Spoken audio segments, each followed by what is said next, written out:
భీష్మద్రోణప్రముఖతః సర్వేషాం చ మహీక్షితాం ఉవాచ పాదపశ్యైతాన్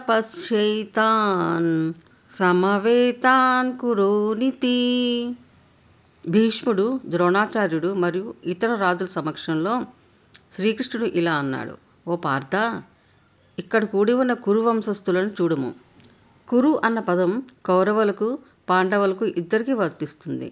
వారు ఇరువురు కురువంశానికి చెందినవారే.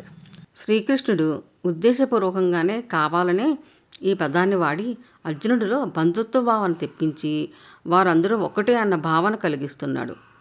బంధుత్వ భావన మమకారానికి దారితీసి అది అర్జునుడిని గందరగోళానికి గురిచేస్తే రాబోయే కలకాలంలో మానవులకు ప్రయోజనకారిగా ఉండే భగవద్గీత బోధించే అవకాశం రావాలని శ్రీకృష్ణుడు కోరుకుంటున్నాడు. కాబట్టి ధృతరాష్ట్రుని పుత్రులు అన్న పదానికి బదులుగా కురువంశస్థులు అన్న పదాన్ని వాడుతున్నాడు.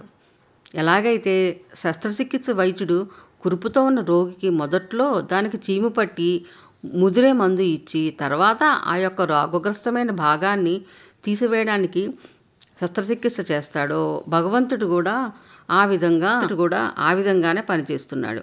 మొదట అర్జునుడిలో అంతర్గతంగా ఉన్న మోహాన్ని ప్రేరేపించి ఆ తర్వాత దాన్ని నిర్మూలించడానికే. జై శ్రీకృష్ణ. సబ్స్క్రైబ్ చేసుకోండి ప్లీజ్.